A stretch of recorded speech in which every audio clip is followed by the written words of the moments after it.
नमस्कार दोस्तों, मैं आशा करता हूँ कि आप लोग सब बढ़िया हैं। आज अमृतपाल सिंह का अरेस्ट हुआ और मार्केट में बहुत सी चर्चा है कि भाई क्या अमृतपाल सिंह के अरेस्ट के बाद जो है खालिस्तान का मसला जो है अब ख़त्म हो जाएगा पंजाब में, क्या पंजाब में अब खालिस्तान की आग दोबारा नहीं उठेगी। दोस्तों, हमें 3-4 चीज़ें यहाँ पर याद रखनी है। मैंने अपने पूर्व एक वीडियो में भी आप लोगों को ये बात बताई थी कि जो खालिस्तान का मसला है वो एक बहुत ही गहरा मसला है। वो कोई आज की डेट में अमृतपाल सिंह जैसे आदमी की वजह से इग्नाइट नहीं हुआ।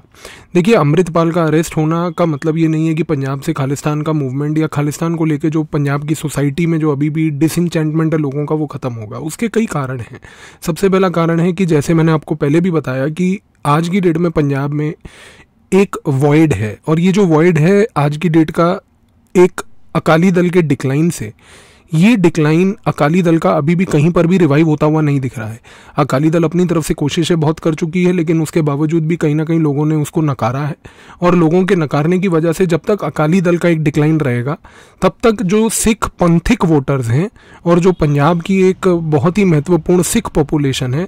उसके मन में एक ये वॉइड अभी तक रहेगा कि भाई हमारे इंटरेस्ट को रिप्रेजेंट करने के लिए जो पॉलिटिकल पार्टी बनी थी वो अभी तक कहीं नहीं दिख रही है। आम आदमी पार्टी एक तरीके से बहुत ही बड़ी फेलियर रही है बहुत सारे फ्रंट्स पे। चाहे उसने जो अपने लॉलीपॉप टाइप वादे थे उनको थोड़े बहुत पूरे करने की कोशिश की है, पर जो वादे आम आदमी पार्टी करके इलेक्शन लड़ी थी वो वादे अभी तक पूरे नहीं हुए। जिसमें से सबसे बड़ा जो एक वादा था वो था बरगारी के इंसिडेंट के ऊपर। वो बरगारी के इंसिडेंट पे कार्रवाई करना और उसके दोषियों को सज़ा पहुंचाना। आज की डेट में सिख सेंटीमेंट पंजाब में अभी भी बहुत ही ज़्यादा निराश है इस बात को लेके। उनको आम आदमी पार्टी से शायद ये उम्मीद थी कि भाई कांग्रेस और अकाली दल के बीच में जो नेतागिरी और पॉलिटिक्स हमेशा से चलती रही कि कहीं ना कहीं वो पॉलिटिक्स के बाद अगर एक फ्रेश फेज ऑफ पॉलिटिक्स आती है आम आदमी पार्टी की तो शायद वो बरगारी के इंसिडेंट पे कुछ कार्रवाई करें। पर क्योंकि बरगारी के इंसिडेंट पे दोस्तों अभी तक कोई कार्रवाई नहीं हुई है, तो ये कहना कि भाई पंजाब में पूरा कंबस्टेबल एलिमेंट जो था अमृतपाल के अरेस्ट से ख़त्म हो गया, जिसकी वजह से लोगों के अंदर जो थोड़ा बहुत नफरत का जहर भी घुल रहा था वो ख़त्म हो जाएगा, ये गलत है। तीसरी दोस्तों सबसे बड़ी बात यहाँ पर ये मत भूलिएगा कि अमृतपाल के अरेस्ट का लेके अकाली दल के डिक्लाइन से लेके बरगारी के इंसिडेंट से लेके जो पंजाब के आज की डेट में एक और बहुत बड़ी प्रॉब्लम है जिसके ऊपर अभी तक कोई समाधान नहीं हुआ है, वो है बंदी सिंह वाला इशू। और बंदी सिंह जो आज की डेट में प्रोटेस्ट कर रहे हैं, जिनको लगभग 400 दिन के आसपास हो गए हैं प्रोटेस्ट करते हुए, ये बात मांगते हुए कि जो बंदी सिंह है उनकी रिहाई की जाए। इसकी वजह से भी एक सेगमेंट, एक वर्ग ऑफ सिख पॉपुलेशन अभी भी निराश है। उनको कोई भी एक रे ऑफ होप नहीं दिख रही है और उनको कोई भी पॉलिटिकल पार्टी, अकाली दल भी थोड़ा बहुत कोशिश ज़रूर कर रही है, पर अकाली दल अपनी तरफ से ज़्यादा उसके अंदर नहीं घुसना चाह रही है क्योंकि अकाली दल उसकी वजह से कहीं अपनी आइडेंटिटी ना खो बैठे। और क्योंकि आज की डेट में अकाली दल को पंजाब के लोगों ने एक बहुत बुरी तरह से नकार के रिजेक्ट किया है, तो वो कहीं ना कहीं छोटे से जो फिशर्स हैं सोसाइटी को उनको ढूंढ रही है कि किस जगह पे वो थोड़े से रेलेवेंट बन पाए। तो बंदी सिंह का एक इशू, बरगारी वाला इंसिडेंट अभी भी पेंडिंग है, इनके ऊपर कोई कार्रवाई नहीं हुई है। अकाली दल का डिक्लाइन हो रहा है जिसकी वजह से पंजाब के जो पंथिक वोटर्स हैं उनके मन में एक ऐसा फीलिंग आ रहा है कि हमारे सिख इंटरेस्ट को फुलफिल करने के लिए जो सिख पंथिक पार्टी थी वो अब स्ट्रांग नहीं रही। आम आदमी पार्टी ने थोड़े बहुत लॉलीपॉप ऑफर करे, वो एक अच्छा सोल्यूशन नहीं दे पाई। पर इससे भी ज़्यादा बड़ा दोस्तों इशू है पंजाब में ड्रग की प्रॉब्लम। जो पंजाब की ड्रग की प्रॉब्लम है वो आईएसआई के द्वारा की गई है। आईएसआई जब 1980s के दशक में जब अफगानिस्तान में जिहादी कैंपेन लड़ रही थी अमेरिका के बिहाफ पे, उस दौरान सोवियत आर्मी को एडिक्ट बनाने का काम आईएसआई के अफसरों ने किया था। और वो आईएसआई के अफसर जब 1990s में रिटायर हुए तो उनको रिटायरमेंट के बाद पूरा का पूरा आईएसआई का कैंपेन शिफ्ट हो गया उस ड्रग बिजनेस को पंजाब में करने के लिए, क्योंकि 1990s में जो खालिस्तान टेररिज्म था इंडिया में वो उस समय ख़त्म हो चुका था। और क्योंकि खालिस्तान टेररिज्म को मिलिट्रीली सप्रेस कर दिया गया था और पुलिस की तरह से सप्रेस कर दिया गया था पुलिस ऑपरेशंस के तहत एक फोर्स के बल की वजह से, तो उसके बाद आईएसआई ने एक सॉफ्ट ऑप्शन ढूंढा and that was to make the Punjab population drug addict. तो ड्रग एडिक्शन की वजह से जो आज की डेट में पंजाब में परिवार बर्बाद हो रहे हैं, रुल रहे हैं, गाँव में ख़राब हो रहे हैं, उसको लेके कोई समाधान नहीं दिख रहा है। इसके बाद अगर हम बात करें तो एक महत्वपूर्ण चीज़ यहाँ पर दोस्तों आपको ये भी याद रखनी है कि ड्रग प्रॉब्लम से ही जुड़ी हुई एक प्रॉब्लम यहाँ पर पंजाब में अभी भी ये है कि जो लोग हैं पंजाब के वो अभी एक डेवलपमेंट वॉइड फील कर रहे हैं। डेवलपमेंट वॉइड इस रीज़न से क्योंकि बार बार पंजाब के लोगों के मन में एक भ्रम बिठाया गया है कि आप एक बॉर्डर स्टेट हैं और बॉर्डर स्टेट होने के नाते आपका विकास नहीं हो सकता। दोस्तों, बॉर्डर स्टेट राजस्थान भी है, बॉर्डर स्टेट गुजरात भी है। अगर गुजरात और राजस्थान में प्रगति और विकास हो सकता है तो पंजाब में क्यों नहीं हो सकता? तो आज की डेट में जो पंजाब की पॉपुलेशन है वो यही सवाल बार बार उठा रही है कि भाई जब बाकी बॉर्डर स्टेट्स में विकास हुआ तो यहाँ पर पंजाब में ऐसी कौन सी बॉर्डर के स्टेट की वजह से प्रॉब्लम हो गई कि यहाँ पर आप डेवलपमेंट और इंडस्ट्री लगाने को रेडी नहीं है। दोस्तों, जलंधर से लेकर लुधियाना तक का एक बेल्ट है जो कि एक समय पर बहुत बड़ा इंडस्ट्रियल बेल्ट होता था पंजाब का, लेकिन अब वो धीरे धीरे टूट के ख़त्म हो चुका है। तो पंजाब में आज की डेट में इंडस्ट्रियल वॉइड है, ड्रग प्रॉब्लम है, अनएम्प्लॉयमेंट है, सिख इंटरेस्ट्स लोगों के फुलफिल नहीं हो पा रहे क्योंकि उनको लग रहा है पंथिक पार्टी डूब रही है। साथ ही में बरगारी इंसिडेंट की वजह से सिखों की कहीं ना कहीं आत्मा को बहुत ठेस पहुंची है। उनको बहुत ज़्यादा बुरा लगा ये सोच के कि भाई गुरु ग्रंथ साहब की बेदबी भी हो सकती है, और उसके बाद भी बेदबी करने वाले आज की डेट में खुलेआम सोसाइटी में घूम रहे हैं। कोई सरकार उनके ऊपर कार्रवाई करने को तैयार नहीं है। तो सिखों के अंदर, पंजाब के अंदर दोस्तों, कंबस्टिबल एलिमेंट ख़त्म नहीं हुआ है। और इसके अलावा आपको ये भी याद रखना है कि जो पंजाब में सबसे बड़ा मसला है वो ये है कि पंजाब में खालिस्तान की टेररिज्म या खालिस्तान के किसी भी प्रकार के रिवाइवल को लेके सिर्फ पंजाब के अंदर के फैक्टर्स नहीं हैं, इसके साथ साथ बाहरी फैक्टर्स भी हैं, जिसमें से ISI ऑफ पाकिस्तान का सबसे बड़ा फैक्टर है। आज की डेट में जब ISI ऑफ पाकिस्तान का गेम लश्कर तैयबा के थ्रू कश्मीर में कम होता हुआ दिख रहा है क्योंकि कश्मीर में बॉर्डर इन्फिल्ट्रेशन ख़त्म हो गई है, तो यही कश्मीर के गेम को ख़त्म करके ISI अब अपना सारा अटेंशन जो है पंजाब की ओर लगा रही है। और पंजाब में लश्कर ए खालसा नाम का इन्होंने ग्रुप बनाया है। ये जो लश्कर ए खालसा का ग्रुप है,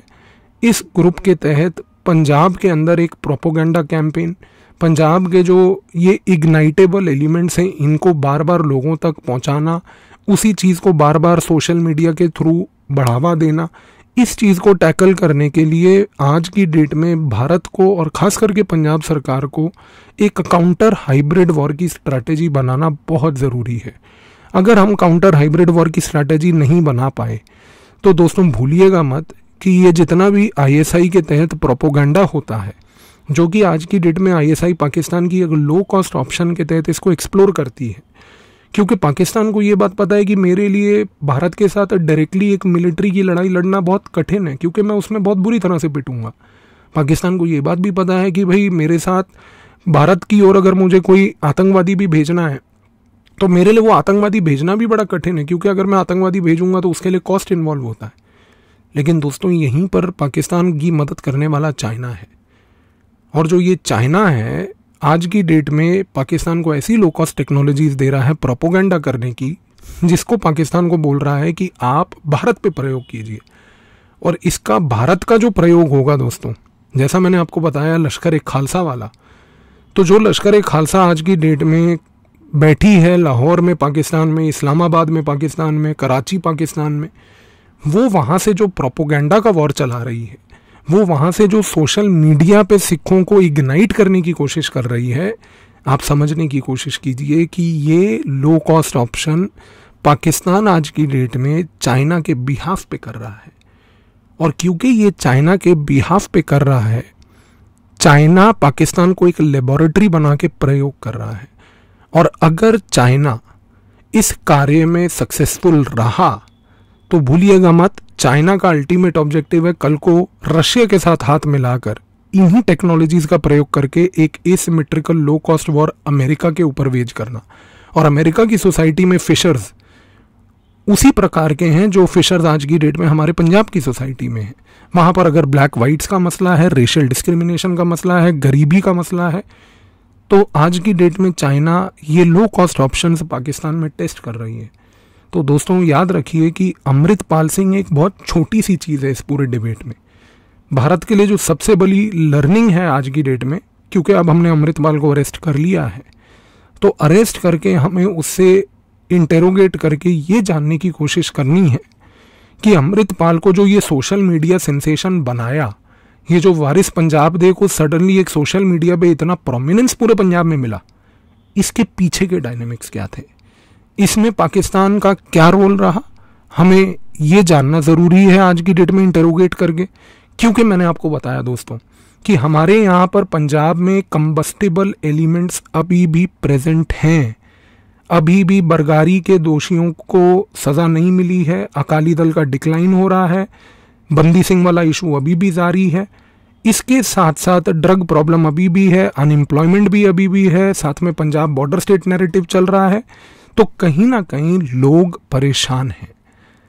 और इस परेशानी को, ये जो जख्म है लोगों के ऊपर दोस्तों, इनको China low cost technology Pakistan को देके